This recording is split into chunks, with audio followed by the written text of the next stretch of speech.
Friends, एक बार फिर से स्वागत है आपका हमारे चैनल द स्टडी टारगेट में। आज के स्टूडियो हम लोग देखेंगे टेक्नोलॉजिकल पर्सपेक्टिव ऑफ एजुकेशन का यूनिट 3 का पार्ट 1। इससे पहले मैंने आप लोगों को यूनिट 1 यूनिट 2 करा दिया है, आप लोग जाकर के उसको देख लीजिए। वीडियो को कम से कम आप लोग 2 बार देखिएगा जिससे आपको सारी चीज़ें क्लियर हो जाएँ। इस पार्ट को मैं बहुत क्लियर तरीके में बताने वाला हूँ, जो भी क्वेश्चन आएंगे उससे रिलेटेड जो भी चीज़ें होंगी सब कुछ यहाँ पे डिस्कस मैं करूँगा। हो सकता है वीडियो 8 से 10 मिनट की हो जाए, तो उससे घबराने की जरूरत नहीं है। पूरा देखिएगा तो 100% है आपको याद हो जाएगा, 2 बार में आपको याद हो जाएगा, क्योंकि जब पेपर आता है तो आप लोग वहाँ पे बहुत कंफ्यूज हो जा रहे हैं। तो उन सारी चीज़ों को ध्यान में रखते हुए मैं कुछ पॉइंट्स भी यहाँ पे क्लियर करूँगा। और उसके बाद अगर आप लोगों को इन सारे क्वेश्चंस का PDF चाहिए तो आप लोग मेरे टेलीग्राम ग्रुप को ज्वाइन कर लीजिए। वहाँ पे 5 अगस्त के बाद मैं टेट की तैयारी भी कराने वाला हूँ, तो आप लोग बिल्कुल उसको ज्वाइन कर लीजिए ग्रुप को, और वहाँ पे जो भी क्वेश्चन है डिस्कस करिए, आपका आंसर जरूर मिलेगा। तो चलिए ठीक है, स्टार्ट करते हैं। यहाँ पे देखिए पहला क्वेश्चन है, सूचना एवं संप्रेषण टेक्नोलॉजी को संक्षेप में क्या कहा जाता है। तो ध्यान दीजिए, सूचना का मतलब होता है इन्फॉर्मेशन, ठीक है, इन्फॉर्मेशन। सूचना का मतलब क्या होता है, इन्फॉर्मेशन एंड, ठीक है। संप्रेषण का मतलब होता है कम्युनिकेशन, कम्युनिकेशन। तो ऐसे आप थोड़ा सा याद रखिएगा। उसके बाद टेक्नोलॉजी होगी, ठीक है। यानी क्या मिल रहा है, ICT। तो ऑप्शन नंबर बी आपका यहाँ पे सही हो जाएगा। समझ गए, इस तरह से आपको याद रखना है, कंफ्यूज नहीं। अगला क्वेश्चन है, निम्नलिखित में से किसको मल्टीमीडिया शिक्षा भी कहा जाता है। तो ध्यान दीजिएगा, जो मल्टीमीडिया शिक्षा होता है, ठीक है, जो मल्टीमीडिया शिक्षा होता है वो सपोर्ट करता है। तो ICT supported education, ICT supported education. तो ध्यान रखिएगा कि एबल्ड या इनेबल्ड ये सब मत बोलिएगा, ICT सपोर्टेड, यानी मल्टीमीडिया जो होता है एजुकेशन को सपोर्ट करता है। तो यानी आप याद रखिएगा ICT सपोर्टेड एजुकेशन। निम्नलिखित में से कौन सूचना एवं संचार तकनीकी का अवयव है। तो ध्यान दीजिए कि इंफॉर्मेशन एंड कम्युनिकेशन जो टेक्नोलॉजी है उसका अवयव कौन सा है यहाँ पे, एडुसाइट के माध्यम से सीखना, ऑनलाइन लर्निंग, वेब आधारित, यानी कि सारे के सारे हैं। तो ऑप्शन नंबर डी यहाँ पे आपका सही हो जाएगा। संप्रेषण शब्द की उत्पत्ति लैटिन भाषा के किस शब्द से हुई। तो जो कम्युनिकेशन शब्द है वो कम्युनिस्ट से हुआ था। संप्रेषण का मतलब मैंने आपको बता दिया, कुछ लोगों को हिंदी इंग्लिश में भी दिक्कत होगा, तो इसलिए मैं बार बार उसको बोल रहा हूँ। कम्युनिकेशन शब्द का जो उत्पत्ति हुआ था लैटिन भाषा के कम्युनिस्ट शब्द से हुआ था, कम्युनिस्ट। और कम्युनिस्ट शब्द का अर्थ क्या होता है, कम्युनिस्ट शब्द का अर्थ होता है कॉमन या सामान्य, कॉमन या सामान्य, ठीक है, कॉमन या सामान्य। यहाँ पे देखिए अगला क्वेश्चन है, संदेश प्राप्त करने वाले व्यक्ति द्वारा दी गई प्रतिक्रिया। अब जो व्यक्ति संदेश प्राप्त करेगा तो उसके लिए क्या प्रतिक्रिया देगा, उसका फीडबैक देगा। संदेश कोई भी व्यक्ति अगर प्राप्त करता है तो उसके लिए क्या देता है, वो फीडबैक देता है। तो फीडबैक को हिंदी में बोलते हैं पृष्ठपोषण। तो ऑप्शन नंबर सी आपका यहाँ पे सही हो जाएगा, ठीक है। कक्षा में विद्यार्थियों और शिक्षकों के शाब्दिक व्यवहारों के वर्गीकरण के लिए कौन एक प्रेक्षण यंत्र के रूप में कार्य करता है। अब ध्यान दीजिएगा, शाब्दिक व्यवहारों के वर्गीकरण के लिए कौन प्रेक्षण यंत्र के रूप में काम करता है। तो यंत्र के रूप में करता है अंतः क्रिया विश्लेषण, अंतः क्रिया विश्लेषण, अंतः क्रिया विश्लेषण, इसको ध्यान रखिएगा। अगला क्वेश्चन है, संप्रेषण विचार विनिमय की मनोदशा में विचारों तथा भावनाओं को परस्पर जानने तथा समझने की प्रक्रिया है। किसने कहा था, तो ये कहा था एडगर डेल ने। ये वाला क्वेश्चन तो आपको याद ही करना पड़ेगा कि किसने कहा था, ये लेखक का नाम आपको याद रखना पड़ेगा। तो एडगर डेल ने इसको बोला था, संप्रेषण विचार विनिमय की मनोदशा में विचारों तथा भावनाओं को परस्पर जानने तथा समझने की प्रक्रिया है। जो कम्युनिकेशन का डिफिनेशन किसने दे दिया, एडगर डेल ने, इसको याद रखिएगा। संप्रेषण की प्रक्रिया में संदेश भेजने वाले को क्या कहते हैं। ध्यान दीजिए, कम्युनिकेशन में जो संदेश भेजता है उसको, भेजने वाले को प्रेषक भेजते हैं, सेंडर बोलते हैं, यानी प्रेषक। अगला क्वेश्चन है, संप्रेषण का अवयव नहीं है। तो संप्रेषण यानी कम्युनिकेशन में आपको पता है कि भेजा जाता है, संदेश भेजा जाता है, और ग्रहण करने वाला ग्रहण करता है, रिसीवर होता है। टेलीग्राम इसका अवयव नहीं है। तो ऑप्शन नंबर सी यहाँ पे आपका सही हो जाएगा। फ्लेंडर ने कक्षा में होने वाले शिक्षार्थियों व शिक्षकों के व्यवहारों को कितने वर्गों में विभाजित किया है। तो ध्यान दीजिएगा, जो फ्लेंडर ने विभाजित किया है मोस्ट इंपॉर्टेंट है, इस पे बहुत सारे क्वेश्चंस बनेंगे। तो याद कैसे रखेंगे आप, तो जो फ्लेंडर ने किया था इसको विभाजित किया था 10 भागों में, ठीक है। शिक्षकों के व्यवहारों को कितने वर्गों में विभाजित किया था, 10 भागों में विभाजित किया था। अब 10 में और भी क्या क्या चीजें हैं। पहला था शिक्षक वार्ता, जहाँ पे केवल शिक्षक बात करेंगे, ठीक है, शिक्षक वार्ता। अब ये आगे विभाजित हुआ था 7 वर्ग में, मतलब 7 वर्ग में हुआ था। जो दूसरा था वो था विद्यार्थी वार्ता, ठीक है, ये सब ध्यान रखिएगा। ये था आपका विद्यार्थी वार्ता, ताकि वहां पे कंफ्यूजन ना हो। ये बना था 3 वर्ग, सॉरी यहाँ पे देखिए विद्यार्थी वार्ता 2 वर्ग में बना था, ठीक है। उसके बाद आपका होता है तीसरा कक्षा में चुप्पी, कक्षा में चुप्पी, कक्षा में चुप्पी, ठीक है।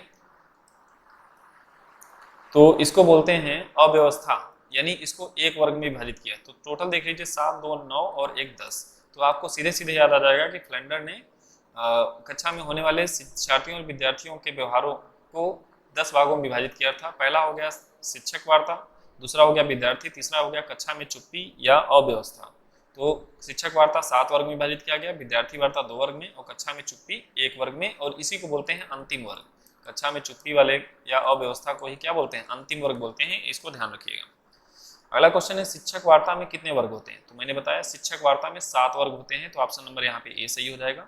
विद्यार्थी वार्ता में कितने वर्ग होते हैं, तो विद्यार्थी वार्ता में 2 वर्ग होते हैं, तो ऑप्शन नंबर बी। शिक्षक द्वारा कक्षा शिक्षण के दौरान जो भी कार्य तथा क्रियाएं की जाती हैं उन्हें किस श्रेणी में रखा जाता है।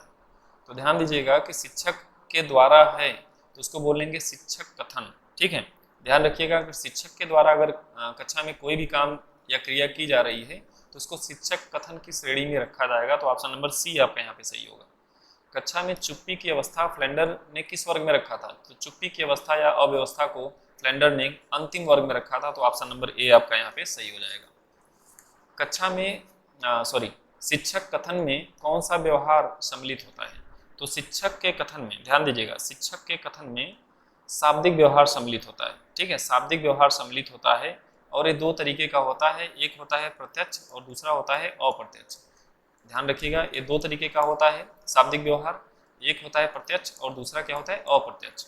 तो जो प्रत्यक्ष होता है उसमें 3 चीजें होती हैं, 1, 2, 3। कौन कौन सी होती हैं। एक होती है आपकी टू गिव लेक्चर, मतलब टीचर ने क्या किया, लेक्चर दे दिया। उसके बाद दूसरा होता है इंस्ट्रक्शन देना, ठीक है, दूसरा होता है इंस्ट्रक्शन। और तीसरा क्या होता है, आलोचना करना, क्रिटिसाइजिंग करना, ठीक है, क्रिटिसाइजिंग। तो ये सब चीजें आपको याद रखनी है जिससे क्या हो कि एग्जाम में कंफ्यूजन ना हो, ठीक है। क्रिटिसाइजिंग हो गया यानी आलोचना हो गया, इसको तीसरे में रखा गया है प्रत्यक्ष में, शिक्षक कथन के, ठीक है। अब अप्रत्यक्ष की बात करेंगे तो अप्रत्यक्ष में टोटल होती हैं 4 चीजें, ठीक है। टोटल कितनी होती है, 1, 2, 3, 4। इसको आपको याद रखना है। तो 1 वाले में मैं बोल दे रहा हूँ, उसको याद रखिएगा। फीलिंग को एक्सेप्ट करते हैं, एक्सेप्टिंग फीलिंग, यानी बच्चों की जो फीलिंग है उनको एक्सेप्ट किया जाता है, ठीक है। फीलिंग्स वगैरह के बारे में यहाँ बात होती है। दूसरा होता है प्रेजिंग या इनकरेज करना, बच्चों को साहस देना या प्रेज करना, ठीक है। और तीसरा क्या हो जाता है, तीसरा होता है आपका आस्किंग क्वेश्चन, तीसरे नंबर पे क्वेश्चन को आस्क किया जाता है। और चौथे नंबर पे क्या होता है, uses of ideas of student, तो बच्चों ने कौन से आइडियाज दिए हैं उसके बारे में। तो ये सब चीज़ें मैं लिख नहीं रहा हूँ ताकि वीडियो लंबी हो जाएगी, तो आप लोग इसको सुन के याद कर लीजिए। तो चलिए अब इस क्वेश्चन को देखते हैं। शिक्षक कथन, अच्छा शाब्दिक हो गया, समझ गए। अगला क्वेश्चन है फ्लेंडर्स ने प्रथम 7 वर्गों को कितने भागों में विभाजित किया। तो फ्लेंडर ने जो पहले 7 वर्ग थे, है ना, पहले वाले में 7 थे, दूसरे में 2 थे और तीसरे में 1 थे, आपने पढ़ा था, उसको आगे कितने भागों में विभाजित किया था।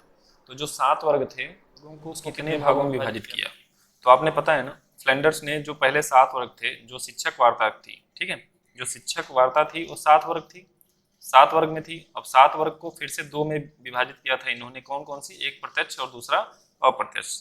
तो यहाँ पे कौन सा हो जाएगा, ऑप्शन नंबर बी आपका यहाँ पे सही। अप्रत्यक्ष व्यवहार को फ्लेंडर ने कितने विशिष्ट श्रेणियों में विभाजित किया। तो अप्रत्यक्ष में आपको याद होगा, मैंने बताया था कि 4 श्रेणियों में विभाजित किया था, accepting feeling, encouraging, asking question, uses ideas, है ना। तो ऑप्शन नंबर यहाँ पे कौन सा हो जाएगा, डी वाला सही हो जाएगा। प्रत्यक्ष व्यवहार में क्या नहीं सम्मिलित है। तो देखिए जो प्रत्यक्ष व्यवहार होता है, प्रत्यक्ष वाला यानी उसमें क्या क्या था, लेक्चर को देना होता है, ठीक है, व्याख्या करना हो गया आपका, इंस्ट्रक्शन देना हो गया और आलोचना करना हो गया। जो प्रोत्साहन है, जो इनकरेज है, ये अप्रत्यक्ष में आता है, ठीक है, ये अप्रत्यक्ष में आता है, ये प्रत्यक्ष में नहीं आता है। तो ऑप्शन नंबर यहाँ पे सी सही होगा, ठीक है। फ्लेंडर के अप्रत्यक्ष व्यवहार में सम्मिलित नहीं है, तो अप्रत्यक्ष में देख लीजिए, अप्रत्यक्ष में आलोचना सम्मिलित नहीं है, क्योंकि आलोचना किस में आता है, प्रत्यक्ष में आता है। तो मैंने जो बताया है उसको आप याद रखिए, एकदम क्लियर रहेगा, ये सारे क्वेश्चंस आराम से आप कर लेंगे। अगला क्वेश्चन है फ्लेंडर द्वारा शाब्दिक संप्रेषण को रिकॉर्ड करने के लिए किस पद्धति का विकास किया गया। तो शाब्दिक संप्रेषण को रिकॉर्ड करने के लिए अंतःक्रिया विश्लेषण का विकास किया गया, अंतःक्रिया विश्लेषण का विकास किया गया। तो यहाँ पे ऑप्शन नंबर अनुरूपण का शाब्दिक अर्थ है। अब ध्यान दीजिएगा, जो अनुरूपण है इसका शाब्दिक अर्थ क्या होता है, वास्तविकता की तरह प्रतीत होना, यथार्थ जैसी स्थिति, अनुकरण करना, यानी सारे के सारे यहाँ पे सही है। बट अगर इसके वास्तविक अर्थ की बात करेगा तो वास्तविक अर्थ इसका होगा भूमिका निर्वाह करना, इसको याद रखिएगा कि अगर शाब्दिक अर्थ बोलेगा तो ये सारी चीजें आ जाएंगी, वास्तविक अर्थ बोलेगा तो वास्तविक अर्थ इसका क्या होता है, भूमिका निर्वाह करना। क्रुकसैंक के अनुसार अनुरूपण शिक्षण का तत्व नहीं है। तो यहाँ पे देखिए निदान करना है, उपचार करना है और मूल्यांकन करना है। सामाजिक तत्व जो है अनुरूपण शिक्षण का तत्व नहीं है। तो ऑप्शन नंबर सी यहाँ पे आपका सही होगा। सूक्ष्म शिक्षण चक्र का प्रथम पद होता है। तो ध्यान दीजिए जो सूक्ष्म शिक्षण चक्र होता है, ठीक है, इसके टोटल 6 पद होते हैं। इसके टोटल 6 पद होते हैं। कौन कौन से होते हैं? पहला तो हो गया कि आपने कोई योजना बनाया है ना, योजना बनाना, ठीक है, योजना बनाना हो गया पहला वाला। दूसरा क्या हो गया, इसको याद रखिएगा, दूसरा हो गया कक्षा शिक्षण, यानी कक्षा में आपने क्या किया, पहले आपने लेसन प्लान बनाया कि पढ़ाना कैसे है, उसके बाद कक्षा में आपने जो पढ़ाना था वो पढ़ा दिया, उसके बाद आपने उसको क्या किया, उसका फीडबैक लिया, फीडबैक ले लिया, ये तीसरा हो गया। उसके बाद जो चौथा होता है वो क्या होता है कि फिर से लेसन प्लान किया, री प्लानिंग, री लेसन प्लान, री पाठ योजना, ठीक है, उसको बोलेंगे री लेसन प्लान या री पाठ योजना।